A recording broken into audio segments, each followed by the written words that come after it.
उनको सम्मानित करें। जोरदार तालियां।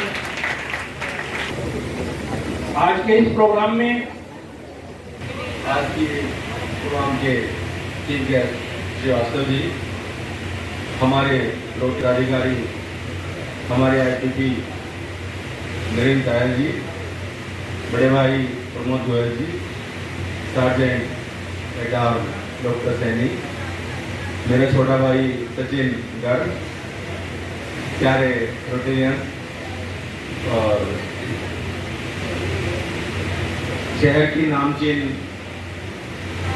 संस्थाओं से आए हुए प्यारे बच्चे और शिक्षकगण। प्यारे बच्चों, पिछले 9 सितंबर से हमारे गंगोनगर में रोटरी सप्ताह के अंतर्गत ये प्रतिभा खोज कार्यक्रम चल रहा है। नो डाउट इसमें हम लोग बहुत मेहनत कर रहे हैं। सभी रोटेरियंस दिलो जान से लगे हुए हैं, अपना समय पैसा सब कुछ लगा रखा है और इसके साथ ही आप लोग भी बहुत ज़्यादा मेहनत कर रहे हैं।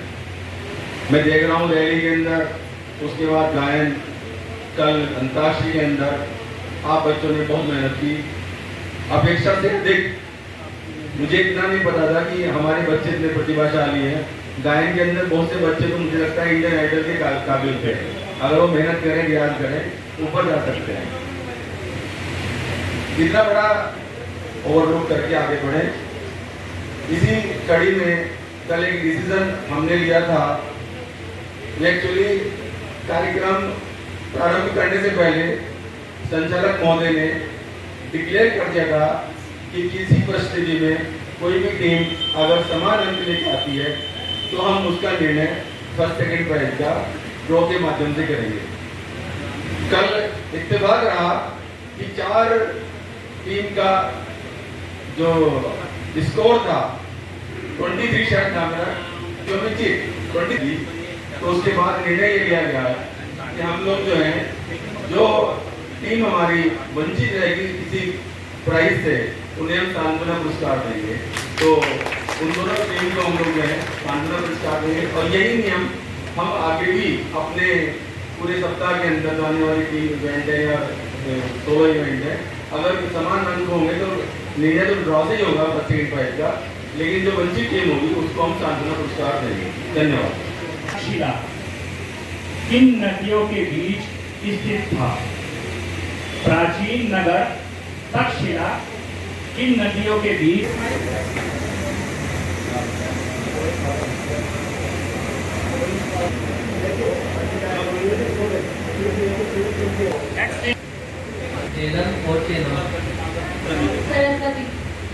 Wrong answer. Audience. Wrong answer. 57 ईस्वी के विद्रोह के समय भारत का गवर्नर जनरल कौन था? के विद्रोह के समय भारत का गवर्नर जनरल कौन था? आपका समय शुरू होता है अब।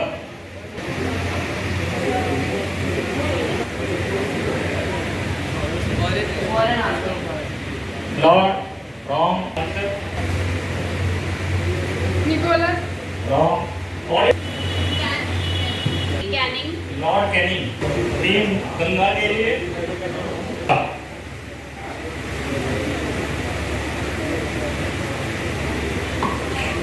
Yes right answer. बिल्कुल right answer.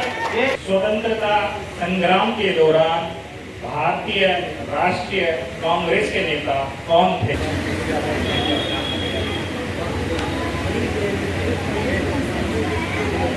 Rajendra Prasad.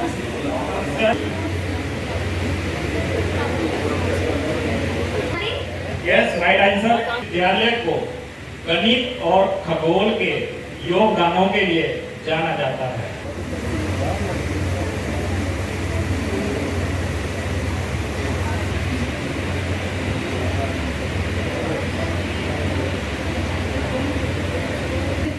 Wrong answer. Next. Yes, right answer. एक माना जाता है। किस प्राचीन भारतीय पाठ्यक्रम को गणित और खगोल की सबसे पुरानी मैन्युस्क्रिप्ट माना जाता है?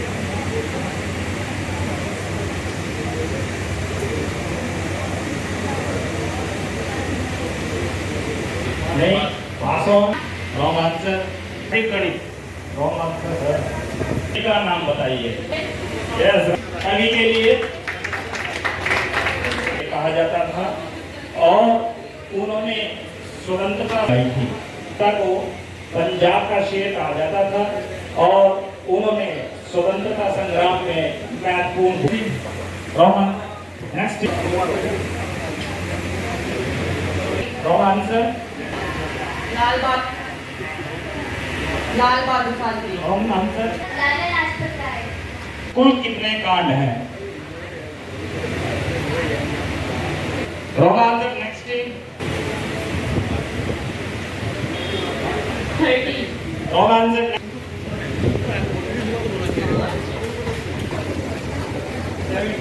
उस धनुष का नाम बतलाइए जिसको तोड़कर भगवान श्री राम ने सीता जी से विवाह किया था। Next team.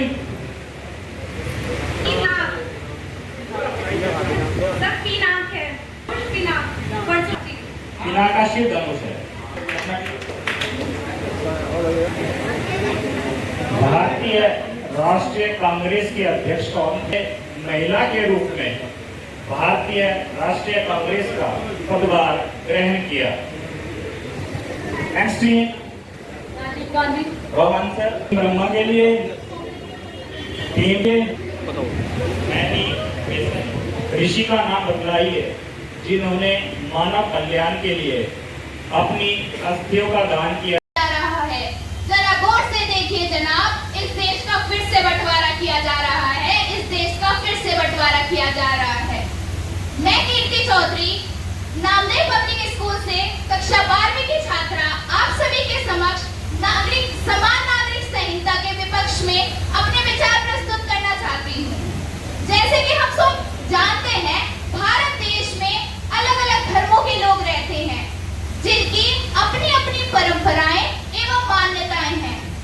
तो मैं आपसे ये बात पूछना चाहती हूँ कि अगर ऐसे देश में, भारत जैसे देश में धर्म की परंपराओं एवं मान्यताओं को बाधा पहुंचती है तो क्या ये विविधता को और प्रभावित नहीं करेगा? इस तरह का कदम हमारे देश के सांस्कृतिक संरचना को कमजोर कर सकता है। और 1947 में हिंदू और मुसलमानों के आधार पर ब्रिटिश इंडिया के विभाजन के बाद भी 12% मुस्लिम हमारे देश में रह गए थे। अगर देखा जाए तो यह बहुत अल्पसंख्यक है, परंतु फिर भी भारतीय संविधान सभा ने इस बात पर प्रकाश डाला कि भारत एक ऐसा देश बनेगा जहां हर धर्म को सम्मान से प्रतिष्ठित किया जाएगा और भारत को धर्मनिरपेक्ष होने का दर्जा मिला। और यूसीसी जैसे कानून से धर्मनिरपेक्षता को आघात पहुंच सकता है। साथ ही साथ यूसीसी पर किसी प्रत्येक राजनीतिक दल के प्रभाव से हम सभी धर्मों के ऊपर हिंदू पर्सनल लॉ लगाने का आरोप लगाया जा सकता है। और हमारे देश में जहां अनुच्छेद 25 के तहत सभी नागरिकों को किसी भी धर्म को अपनाने की स्वतंत्रता है, अगर उसी देश में, इस संघर्ष भरे देश में जहां पर हर धर्म को एक समान से पूजा जाता है, अगर उन्हीं धर्मों की परंपराओं को बाधित किया जाएगा तो मुझे बहुत अफसोस के साथ ये कहना पड़ रहा है कि हमारे देश ने धर्मनिरपेक्षता को कुछ इस प्रकार दर्शाया है। हमारे देश ने धर्मनिरपेक्षता को कुछ इस प्रकार दर्शाया है कि 75 सालों से सेक्युलर का नारा लगाया है और अब भी समान नागरिकता का लाया जा रहा है। तो अंत में मैं अपनी बात एक रूपता के नाम पर एक समुदाय की परंपरा को दूसरे समुदाय पर थोपा जाए तो यह भेदभावपूर्ण सांस्कृतिक वर्चस्व को दर्शाएगा। अतः मैं यही कहना चाहती हूँ कि समान नागरिक संहिता जैसा कानून बिल्कुल अनुचित है। धन्यवाद। 28 राज्यों और 9 केंद्र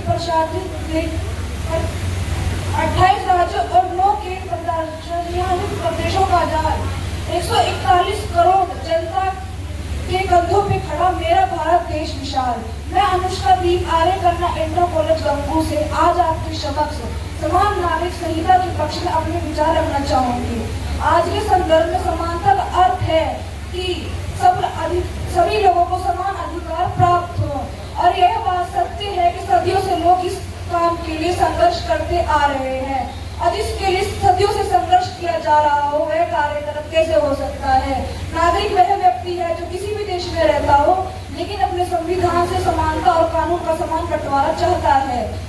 और जब हम समानता नागरिकता और संहिता को यानी समान नागरिक संहिता को अपने देश से जोड़ने की बात करते हैं तो मैं इसे एक आपको उदाहरण द्वारा समझाना चाहूंगी कि जैसे भिन्न भिन्न फूलों की माला तभी सुंदर बनाई जा सकती है जब उसे एक समान धागे में पिरोया जाए, वैसे ही सुंदर राष्ट्र का निर्माण तभी हो सकता है जब भिन्न भिन्न लिंगों, धर्मों, संप्रदायों को एक समान कानून में रखा जाए। समर्थन किया और इसका जबकि विरोध हुआ लेकिन वह अपनी बात पे डटे रहे। इससे पर्सनल लॉ जैसे विवाह, तलाक, उत्तराधिकार, गोद लेना आदि में समानता सुनिश्चित होगी। यह आज के समय में देश के विकास के लिए मील का पत्थर साबित होगी। आज हम यहाँ पर समान नागरिक संहिता के पक्ष विपक्ष में बोलने के लिए आए हैं, तो मैं उसके विपक्ष में बोलना चाहूँगी। यूनिफॉर्म सिविल कोड मतलब समान नागरिक संहिता का मतलब है वन नेशन वन लॉ। जितनी इसके लिए हमें एडवांटेजेस है उतनी डिसएडवांटेजेस भी है, like women difference, minorities difference, direction of India dynasty and a threat to religious conflict. अगर हम बात करते हैं वुमेन इंटरेस्ट तो हमारे यहाँ वुमेन्स को पॉलिटिक्स में 1/3 ऑफ द सीट्स के लिए रिजर्व है। तो यूथ इसके अंदर उनके जो उनके यहाँ एससी ट्राइबल कम्युनिटीज बहुत सारे हैं। हमारी गवर्नमेंट ने इसके लिए कई सारी स्कीम्स चलाई हैं और उन सारी स्कीम्स को यूसीसी के अंदर हटा के सुनिएगा। समान नागरिक संहिता का उल्लेख भारतीय संविधान के भाग 4 अनुच्छेद 44 में किया गया है जो राज्य के नीति निर्देशक तत्व का अंग है। अनुच्छेद 44 में कहा गया है कि राज्य भारत के समस्त राज्य क्षेत्र में नागरिकों के लिए एक समान सिविल संहिता दिलाने का प्रयास करेगा। समान नागरिक संहिता नागरिकों के बीच समान पहचान और अपनेपन की भावना पैदा करके राष्ट्र में एकता, धर्म और निरपेक्षता को बढ़ावा देगी। यह सभी के लिए समानता, बंधुता और गरिमा के संवैधानिक मूल्यों को संतुष्ट करेगी, को सुनिश्चित करेगी। यह विवाह, तलाक, उत्तराधिकारी, गोद लेने, भरण पोषण आदि मामलों को समान अधिकार और दर्जा प्रदान करेगी। यह महिलाओं को उन सकारात्मक और प्रतिगामी प्रथाओं को चुनौती देने के लिए सशक्त बनाएगी जो उनके मूल अधिकारों का उल्लंघन करती है। समान नागरिक संहिता पुरानी एवं प्रतिगामी प्रथाओं का आधुनिकीकरण करके इसमें सुधार करेगी। को लेकर उपस्थित हुई हूँ, उसका मुख्य शीर्षक है भारत में समान नागरिक कानून संहिता, यूनिफॉर्म सिविल कोड यानी कि समान नागरिक संहिता। हाल ही में विविध आयोग ने एक परामर्श पत्र जारी करते हुए केंद्र सरकार से कहा है कि मौजूदा वक्त यूनिफॉर्म सिविल कोड की आवश्यकता नहीं है। आयोग का मानना है कि समान नागरिक संहिता समस्या का हल नहीं है बल्कि इस प्रक्रिया से जुड़ी बाकी तथ्यों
विशाल टॉपिक है, राजनीतिक तो है ही, इतना विशाल टॉपिक है जिस पर 3 मिनट में बात कर पाना इतना सरल नहीं है। लेकिन मैं पूरा प्रयास करूंगा कि 3 मिनट में इसके ऊपर बात की जाए। और मैं आपको सूचित कर दूं कि मैं इसके विपक्ष में बोलने जा रहा हूं, और विपक्ष में इसलिए क्योंकि अगर भारत, आप सभी जानते हैं, बेसिक स्ट्रक्चर ऑफ कॉन्स्टिट्यूशन, जिसे भारत के संविधान की आत्मा कहा जाता है, वो भारत का प्रीएम्बल है, भारत की प्रस्तावना है। उसे अगर हम ध्यान से पढ़ें, उसमें क्या क्या है? धर्मनिरपेक्षता, संप्रभुता, भाईचारा। अगर ये कानून लागू होता है, जो आर्टिकल 25, 26, 27 और 28 है, धर्मनिरपेक्षता कहा जाएगी। आर्टिकल 29 में जो अपना अधिकार, अपने समुदाय का अधिकार, अपने जाति, भाषा, लिपि को मानने का अधिकार है, वो कहा जाएगा। दूसरी बात मेरे पक्ष के साथी कर रहे थे, आर्टिकल 44 की। मैं कहना चाहता हूँ आर्टिकल 44 को ध्यान से पढ़िए। आप सब सही कह रहे हैं, प्रयास करना चाहिए, लेकिन प्रयास तब करना चाहिए जब सभी इक्वल हो। अगर इस खिड़की से मुझे बाहर झांकना है तो मेरे लिए परिस्थिति अलग होगी, क्योंकि मैं 5 फीट का हूँ। अगर इसी खिड़की से किसी 3 फीट के व्यक्ति को झांकना है तो उसे सीढ़ी अलग चाहिएगी, मुझे सीढ़ी अलग चाहिएगी। दूसरी बात, आप सभी पिछले थोड़े अतीत में जाइए। आर्टिकल 368 को बहुत ध्यान से पढ़िए। जो लोग छात्र हैं वो जानिए और पहचानिए। सभी सम्मानित बंधु बैठे हैं, मुझसे बड़े हैं, एक्सपीरियंस है। केशव नंद भारती केस हमारे देश में आया 1973 में। केशव नंद भारती केस में क्या था कि उसमें केशव नंद नाम के व्यक्ति ने याचिका सुप्रीम कोर्ट में डाल दी। अब सुप्रीम कोर्ट का जो जजमेंट आया था, वो जजमेंट क्या था? सुप्रीम कोर्ट ने सीधा सीधा ये कहा कि भाई लेजिस्लेचर, संसद को कानून बनाने का तो अधिकार होगा, लेकिन संविधान की प्रस्तावना के साथ, प्रीएम्बल के साथ छेड़खानी नहीं हो सकती। आज मैं इस विशेष प्रस्ताव की खातिर यहाँ खड़ी हूँ कि हम सभी भारतीय संघीय व्यवस्था में एक सामान्य सिविल कोड यूसीसी के पक्ष में क्यों होना चाहिए। यह केवल एक विविध सवाल नहीं है, बल्कि यह हमारे समाज और समृद्धि के मामलों के सवाल भी है। पंडित नेहरू ने सही कहा था, एक भाषा की शक्ति बड़ी होती है, लेकिन एक समान नागरिक संहिता की ताकत इससे भी अधिक होती है। हमारे संघीय संविधान ने समानता के मूल सिद्धांत की मजबूती को बढ़ावा दिया और यही हमारी संघीय व्यवस्था का आधार है। फिर भी हमारे समाज में धार्मिक प्रथाओं के आधार पर विभाजन के दौरान असमानता का आधिकारिक रूप से प्रसारण नहीं हो सकता। सिविल कोड के माध्यम से धार्मिकता को सरकार के अधिकारों की दृष्टि से छोड़कर आवश्यकताओं की दिशा में बदलना है। मैं इसके पक्ष में बात करना चाहती हूँ। सर्वप्रथम मैं रोटरी क्लब है कि यह कानून उचित है, क्योंकि अगर सब हिंदू, मुस्लिम, सिख, ईसाई सब एक हो जाए तो हमारे देश में किसी धर्म को लेकर कोई वाद विवाद या जात पात का भेद नहीं होगा, जिसमें सभी लोग अपने अपने धर्म की परंपराओं को भी निभाते हैं। यहाँ पर सभी अपने अपने त्योहारों को भी बड़े धूमधाम से मनाते हैं। हमारा तो यह मानना है कि किसी भी व्यक्ति को किसी दूसरे व्यक्ति के धर्म पर कोई व्यंग्य नहीं करना चाहिए, क्योंकि सभी धर्म समान होता है और सभी को सम्मान आदर मिलना चाहिए। यदि हम किसी धर्म का अपमान करेंगे तो कोई हमारे धर्म का भी अपमान करेगा, और यह बिल्कुल सही नहीं है। इसलिए भारत में यह कानून लागू होने जा रहा है। अगर देश हो जाए तो हमारे देश में आतंकवाद जैसी बड़ी बड़ी समस्याएं खत्म हो जाएंगी।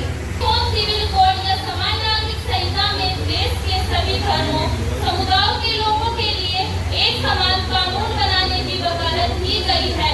आसान भाषा में बताया जाए तो इस कानून का मतलब है कि सभी धर्मों के लोगों के लिए कानून एक समान होगा। यह संहिता संविधान के अनुच्छेद 44 के तहत आती है। इसमें कहा गया। मेरा सादर प्रणाम। मैं आयशा चौधरी रामकृष्ण मेहता इंटर कॉलेज से आप सभी के समक्ष समान नागरिक संहिता के विपक्ष में अपने विचार प्रस्तुत करने जा रही हूँ। सबसे पहले मैं रोटरी क्लब को धन्यवाद ज्ञापित करती हूँ, जिन्होंने हम सब विद्यार्थियों को अपने आप को यहाँ प्रस्तुत करने का ये मौका दिया है। महोदय, मैं कहना चाहती हूँ कि धर्मों के लोगों के बीच सर्वत्र की भावना को बढ़ावा दे सकता है तथा यही कारण है कि जिससे देश के विभिन्न समुदायों के बीच आम सहमति का अभाव नहीं बन पा रहा है। इस कानून के अंतर्गत देश के सभी नागरिकों के ऊपर एक ही कानून लागू कर दिया जाएगा, परंतु भारत देश में महोदय, मेरा मानना यह है कि इससे अनुच्छेद 25 के अंतर्गत मिले अधिकारों का उल्लंघन होगा। अनुच्छेद 25 के अंतर्गत हमें धार्मिक स्वतंत्रता का अधिकार दिया जाता है। हम एक इंसान हैं, हमें इंसान भी रहने दो। हम एक इंसान हैं, हमें इंसान भी रहने दो। ये मेरा भारत एकता की मिसाल है, इसमें ना दंगे फसाद होने दो, इसमें ना दंगे फसाद होने दो। महोदय, मेरा कहना है कि यदि इस कानून को पारित कर दिया गया तो इससे देश में संघर्ष की भावना उत्पन्न हो सकती है तथा संघर्ष की स्थिति उत्पन्न हो सकती है। भारत देश में धर्म आज भी एक महत्वपूर्ण स्तंभ है तथा भारत एक धर्मनिरपेक्ष राज्य है। हम सब इस देश में मिलजुल कर रहते हैं। यदि इस कानून को पारित कर दिया गया तो इससे हम सब में विरोध की भावना उत्पन्न हो सकती है। निकलनी चाहिए, हो गई है पीली पर्वत से निकलनी चाहिए। इस हिमालय से कोई गंगा निकलनी चाहिए। सिर्फ हंगामा खड़ा करना मेरा मकसद नहीं, सिर्फ हंगामा खड़ा करना मेरा मकसद नहीं। मेरी कोशिश है कि ये सूरत बदलनी चाहिए। मेरे सीने में सही, तेरे सीने में सही, मेरे सीने में सही, तेरे सीने में सही। हो गई तो आग मत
मैं आयशा समान नागरिक संहिता के पक्ष में विचार रख रही हूँ।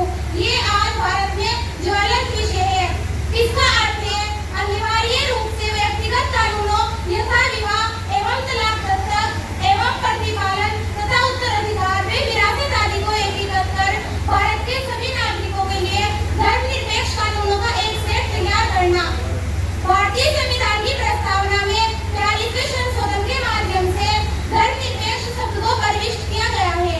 इससे ये स्पष्ट होता है कि भारतीय संविधान का उद्देश्य भारत के सभी नागरिकों को धार्मिक आधार पर चल रहे किसी भी भेदभाव को समाप्त करना है। वर्तमान समय में समान नागरिक संहिता के लागू न होने के कारण भारत में एक बड़ा वर्ग अभी भी धार्मिक कानूनों की वजह से अपने अधिकारों से वंचित है। मूल अधिकारों में विधि के शासन की अवधारणा विद्यमान है। हर मजहब का नाम रहे, हर मजहब का नाम रहे, पर पहला मजहब संविधान हो। तो मैं आपको बताना चाहूंगी कि समान नागरिक संहिता क्या है। हाँ, सबसे पहले मैं बताना चाहूंगी क्या है समान नागरिक संहिता। समान नागरिक संहिता एक सामाजिक संबंधों से मिला कानून होता है जो सभी वर्ग के लोगों के लिए विरासत, पोषण, विवाह, तलाक व बच्चा गोद लेने आदि के मामलों में समान रूप से लागू होगा। फिलहाल समान नागरिक संहिता सभी नागरिकों के लिए फिलहाल किए बिना समान रूप से लागू होगा। क्या भारत में समान नागरिक संहिता लागू करना संभव है? हाँ, हालांकि देश की आजादी के बाद से ही समान नागरिक संहिता या यूनिफॉर्म सिविल कोड की मांग चलती रही। इसके तहत यह इकलौता कानून होगा जिसमें किसी लिख लेखी या सुझाव की परवाह नहीं की जाएगी। यहाँ तक कि संविधान का कहना है कि राष्ट्र के नागरिकों को ऐसे कानूनों का प्रयास करना चाहिए। तो मैं आपको बताऊंगी समान नागरिक संहिता के क्या फायदे होंगे। समान संहिता विवाह, विरासत और उत्तराधिकार समेत संहिता न होना अप्रासंगिक हो गई है, जिसकी वजह से बहुत दुखद घटनाएं सामने आ रही हैं। और सुप्रीम कोर्ट में सहाबानों के साथ ही केस में कहा गया है कि यह अप्रासंगिक हो गई है और यह संहिता जल्द से जल्द लागू होनी चाहिए। इस संहिता के देश में आने से सभी प्रकार के भेदभाव बहुत हद तक कम हो जाएंगे क्योंकि सभी धर्मों, वर्गों और समुदाय के लिए समान अधिकार के साथ साथ कुछ समान ड्यूटी या हमारे कर्तव्य भी निहित कर दिए जाएंगे, जिससे हम अपने बारे में अपने साथ साथ औरों के साथ भी समानता बनाने का पूरा प्रबल भाव अपने मन में रखेंगे। साथ ही यह लेकर देश में आने से स्कूल की छात्रा आज आपके सामने भारत में समान नागरिक संहिता का कानून उचित है या अनुचित है विपक्ष में बात करना चाहूंगी। सर्वप्रथम मैं हृदय की गहराइयों से रोटरी क्लब के धन्यवाद करती हूँ कि इन्होंने हम विद्यार्थियों को इस प्रकार का मौका देकर हमें अधिक क्रियाशील बनाने का प्रयास किया है। अपनी बात शुरू करने से पहले मैं आप सभी को बताना चाहती हूँ कि अगर हम अलग अलग फूलों को एक माला में गूंथने की कोशिश करें तो वह संभव नहीं होगा।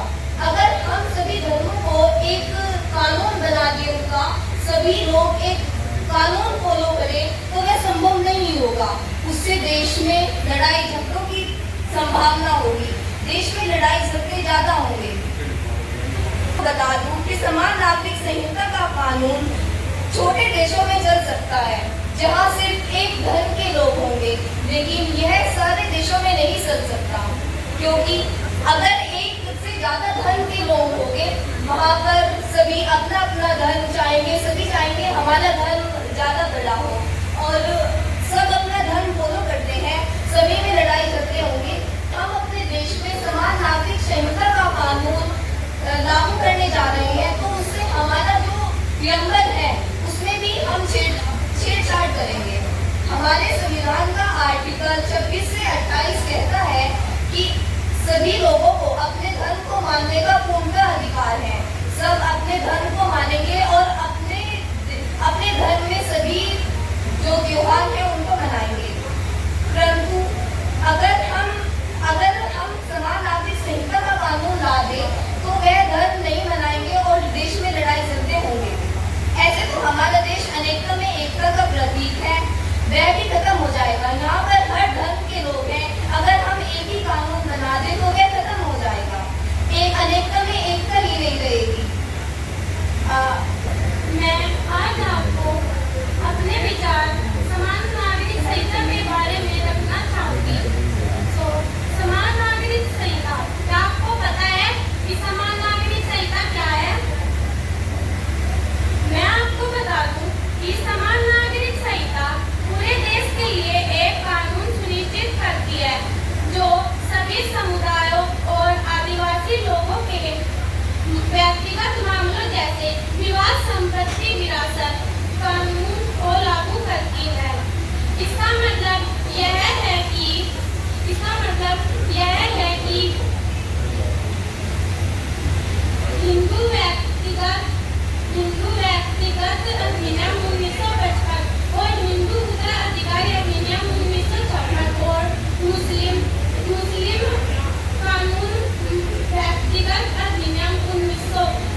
तो इसका मतलब उन्हें धर्म के भीतर की फिक्र थी।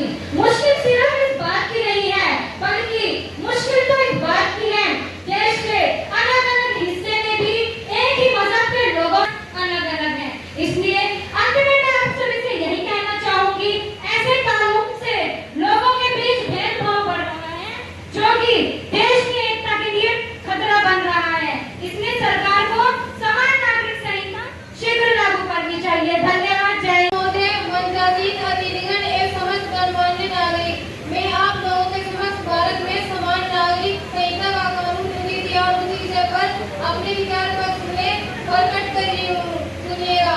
जैसा कि हम सभी जानते हैं कि समान नागरिक संहिता भारत में नागरिकों के लिए एक समान कानून को बनाए और लागू करने का एक प्रस्ताव है, जो सभी नागरिकों पर अनेक धर्म, लिंग और यौन अभिरुचि की परवाह किए बिना समान रूप से लागू होगा। वर्तमान में विभिन्न समुदाय के व्यक्तिगत कानून अनेक धार्मिक ग्रंथों द्वारा शासित होते हैं। संविधान के आर्टिकल 44 में सभी नागरिकों के समान कानून लागू करने की बात कही गई है, लेकिन फिर भी भारत में अब तक इसे लागू नहीं किया जा सका। इसका कारण भारतीय संस्कृति की विविधता है। भारत अपनी विविधता के बावजूद एकता बनाए रखने की क्षमता के लिए प्रसिद्ध है।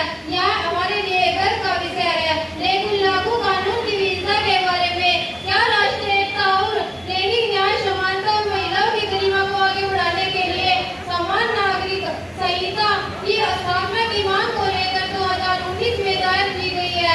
पहली याचिका के बाद न्यायिक विवादास्पद मुद्दा बन गया है।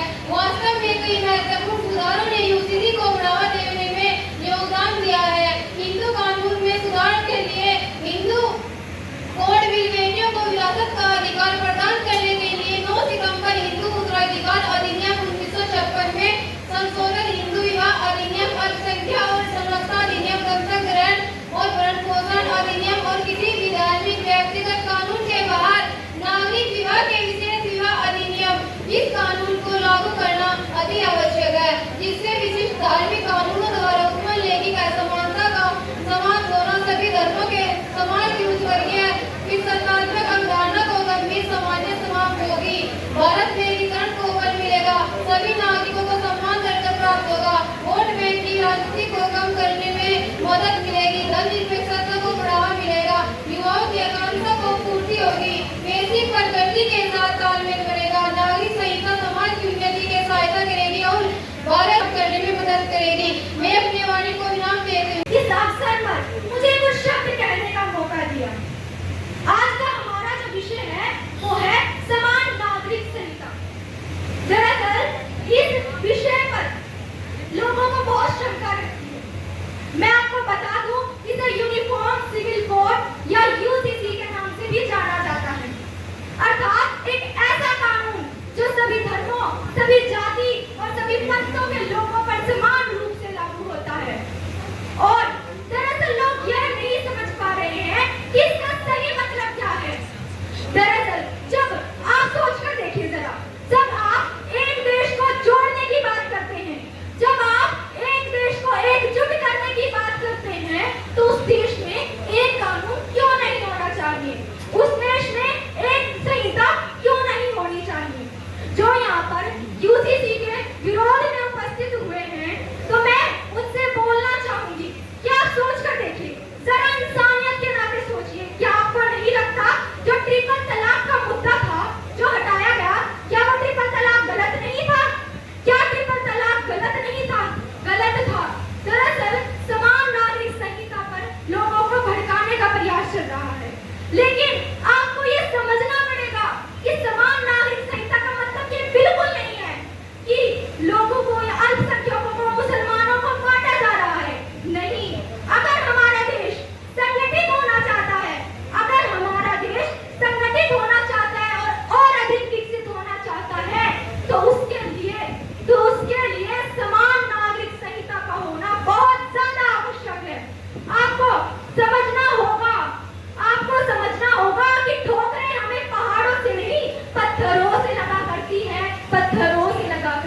शामिल होंगे।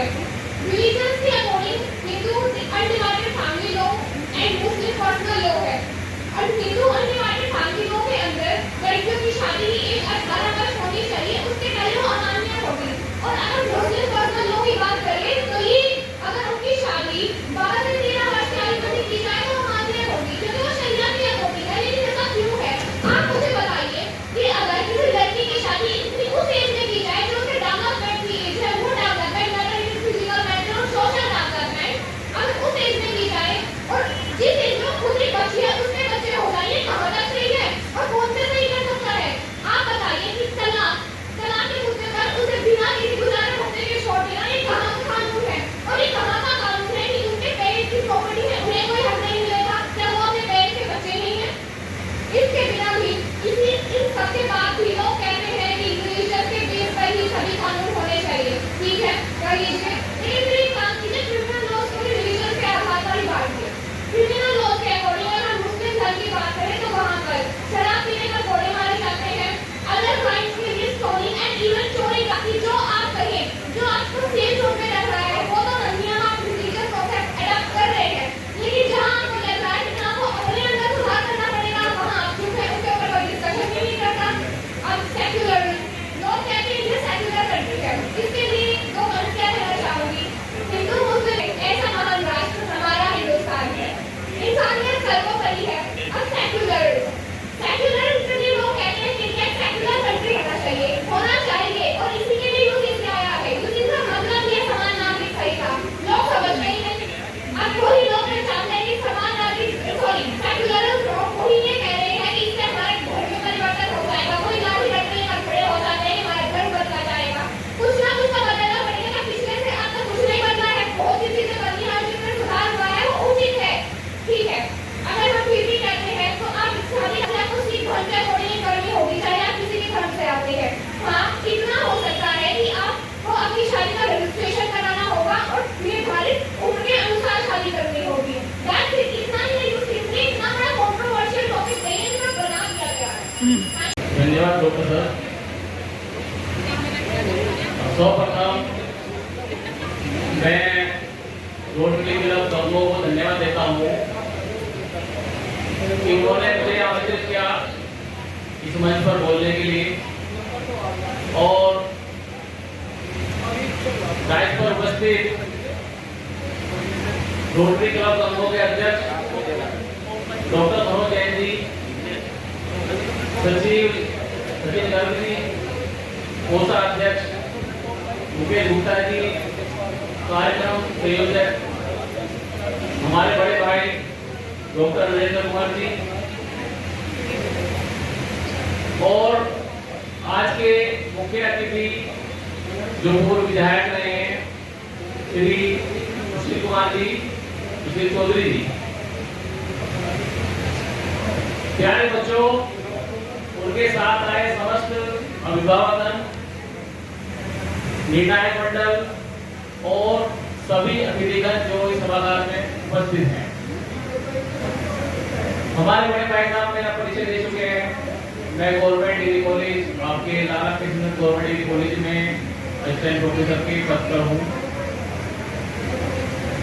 आज का जो विषय रहा ये बड़ा ही जटिल विषय रहा, इसमें काफी उठापटक, ऐसा नहीं है कि आज भी ये टॉपिक जो है डिस्कस किया गया है।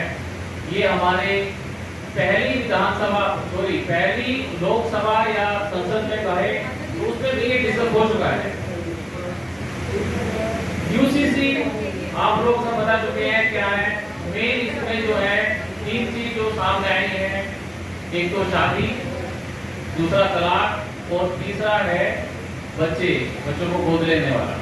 और उससे अलग तो तमाम हमारे फैशन है, हमारी भावनाएं हैं, हमारी संस्कृति है, हमारी कल्चर है, ये भाई जैसे विविधताएं तो है हमारे देश में। तो ये जिम्मेदारी आती है समस्त स्टेक होल्डर्स पर, इंस्टीट्यूट्स पर, कॉलेजेस पे, समाज के एनजीओ पर, समाज के समस्त वो व्यक्ति को ये समझते हैं कि ये हमारी जिम्मेदारी है। जैसे आपको मैं एक उदाहरण देता हूँ, हमारे यहाँ संपत्ति का अधिकार, इक्वल राइट्स है मेल और फीमेल के लिए। कुछ बच्चे बोल रहे अधिकार अब नहीं है, मतलब ये अगर यूसीसी आ जाएगा तो होगा, नहीं ऐसा नहीं है। संपत्ति का अधिकार वो पहले से ही है, यूसीसी के आने से वो नहीं आ रहा। लेकिन ये इम्प्लीमेंटेशन कितना हो रहा है, कितनी महिलाएं अपने पिता की संपत्ति में वो इक्वल राइट्स, उन्हें बराबरी का हक मिल रहा है, ये नहीं, मैं नहीं समझ रहा हूँ कि ये ज्यादातर लोगों को ये मिल रहा है या पता है। या मैं ये कहूँ कि अगर किसी महिला ने अपने पापा की संपत्ति में हक, तो इसमें मैं भी हो सकता हूँ, तो उस महिला के लिए चैलेंज मैं हकीकत बता रहा हूँ, उस महिला के लिए आगे का जीवन जीना और विद फैमिली के साथ रहना मुश्किल है, क्योंकि उसको ये समझा जाता है कि इसने अपने अधिकारों के अधिकार मांग कैसे लिया, उसने पापा की संपत्ति में इक्वल मांग कैसे लिया। ये बात ना तो भाई को अच्छी लगने वाली है और ना ही पापा को अच्छी नहीं लगने वाली, और सबसे बड़ी बात, ये बात मम्मी को अच्छी नहीं लगने वाली कि इस लड़की ने हमारे संपत्ति में अधिकार मांग कैसे लिया। तो वो बुरी लग सकती है, लेकिन बात ये हकीकत वाली बात कर रहा हूँ मैं कि ये हकीकत है। इस लेवल पर आप अगर ग्रासरूट लेवल पर देखेंगे तो संपत्ति का बंटवारा इक्वल नहीं रहा, ठीक है। तो ये जो यूसीसी है इसमें ये पॉइंट भी है कि इसको हम कम से कम इम्प्लीमेंट तो करें। वो जो मांग रही है या ये अगर मांगेगा हम इक्वली डिवाइड अपने आप ही करने में मांगने की जरूरत नहीं पड़े, तो ये चीज होनी चाहिए।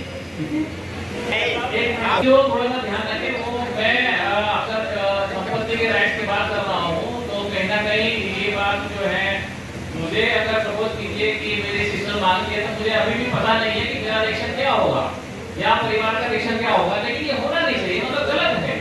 ये इक्वल राइट्स जो है मिलने चाहिए, और जब भी अगर हम अपने ज्ञान में इस वाली बात को एक्सेप्ट नहीं कर सकते तो हम यूसीसी को एक्सेप्ट नहीं करने वाले हैं, कम से कम एटलीस्ट हम इस चीज को तो एक्सेप्ट करें।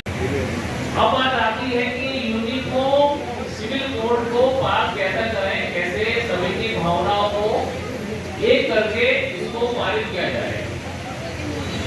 ये काम आता है हम सभी देशवासियों पे, क्योंकि भारत में तमाम विविधताओं के बाद ये हमारा एक राष्ट्र है, तो इसके अंदर जरूर कुछ खामियां हैं, जरूर कुछ खूबियां हैं। भारत में तमाम, या तो हम चार धर्म को समझ लीजिए, जो हिंदू है, मुस्लिम है, सिख, ईसाई, इसके अलावा यहूदी भी है, जैन भी है, पारसी भी है, कई धर्म है, उनकी अपनी अपनी संस्कृति है, उनके अपने ढंग है, पहनावे है, खान पान है, रीति रिवाज है, उन सबको एक करना गवर्नमेंट के लिए ये चैलेंज तो है। लेकिन ऐसा नहीं है, मैं अगर बात करूं तो आप किसी भी धर्म की बात कर लें, कोई भी धर्म ये नहीं कह सकता कि हमारे धर्म में ये बुराई है, सभी अपने धर्म को बेस्ट बताएंगे, बढ़िया बताएंगे। तो अगर हम इस लेवल पर हैं कि हम अपने धर्म को अच्छा बता सकते हैं, तो यूनिफॉर्म सिविल कोड को अपनाने में कोई प्रॉब्लम किसी को शायद नहीं होनी चाहिए, ये मेरा मानना है। हमारे सिस्टर है, वो एक फैमिली का अंग है, उसको ऐसा नहीं है कि वो शादी कर ली है उसने तो बिल्कुल घर से अलग हो गई है कि हमारा ध्यान उसको नहीं करना है। तो मुझे लगता है कि मैं बस इतना ही मैं बोल पाऊंगा, और अंत में आपको हिंदी दिवस की सभी को हार्दिक बधाई, और मैं धन्यवाद करता हूँ अपने बड़े भाई नरेंद्र जी का कि उन्होंने मुझे बुलाया, बड़ा अच्छा लगा, धन्यवाद सर। हम लोगों ने समान नागरिक संहिता पर जो ये गोष्ठी रखी थी, मुझे बहुत अच्छा लगा कि सभी बच्चों ने बहुत अच्छे से पार्टिसिपेट किया। थोड़ा मैंने पढ़ा था इस विषय में, थोड़ा सा जानकारी रखी थी, लेकिन मुझे लगता है सर आप लोगों ने इस विषय के सभी पक्षों को अच्छे से छुआ है। कुछ बच्चे पक्ष में बोले, कुछ विपक्ष में बोले। जो बच्चे विपक्ष में बोले, मुख्यतः उनका जोर जो रहा है कि हमारा देश धर्मनिरपेक्ष है। चूंकि हम लोग धर्मनिरपेक्ष हैं, इसलिए यहाँ पर समान नागरिक संहिता यानी कि एक देश एक कानून लागू करना उचित नहीं होगा। मुझे लगता है यहाँ कोई भ्रांति है। अक्सर देश में भी मुस्लिम पर्सनल लॉ और अन्य जो तथाकथित सेकुलरवादी राजनीतिक दल हैं, वो सब इसका विरोध करते हैं। तो ये भ्रांति है या कोई शातिराना हरकत है उनकी। मुझे नहीं लगता कि देश में एक कानून लागू करने के लिए हमारी धर्मनिरपेक्षता कहीं आगे आती है। धर्मनिरपेक्षता जो आज के अर्थों में चल रही है हमारे देश में, जहां तक उसका अर्थ है कि हमारी जो पूजा पद्धति है, हम पूरी दुनिया में, मैं आपको जानकारी दूंगा, पूरी दुनिया में सिर्फ एक देश भारत है जहां पूरी दुनिया के सारे देश के लोग रहते हैं, सारे मजहबों के देश रहते हैं, सारे रिलीजन के लोग रहते हैं। ऐसा अन्य कोई देश पूरी दुनिया में नहीं है। अच्छे से जानकारी रखते हैं कि हमारे देश में चाहे वो किसी भी धर्म का मानने वाला हो, उसे अपने धर्म को मानने की पूरी आज़ादी है। बात ये जो एक कानून की है, मुख्यतः उसकी जो शिकार हैं हमारी मातृशक्ति, महिला शक्ति है, वही उसकी शिकार होती है। आदरणीय मोदी जी ने इसकी शुरुआत जो है 3 तलाक प्रथा को हटाकर कर दी थी, और आज देश में एक, मुझे लगता है कि एक माहौल बन रहा है कि शायद एक देश और एक कानून लागू होकर रहेगा। इसमें हमें, अगर हमारे मन में भ्रांति है कि हमें, तो ऐसा कतई नहीं है। और अंत में मैं सबको धन्यवाद देता हूँ। धन्यवाद।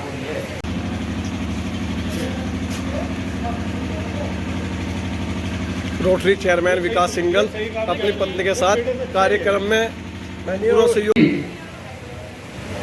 के लिए, और इसी के साथ मैं आपको कल के कार्यक्रम में जो मेहंदी, स्केच और वेस्ट मटेरियल का जो कार्यक्रम है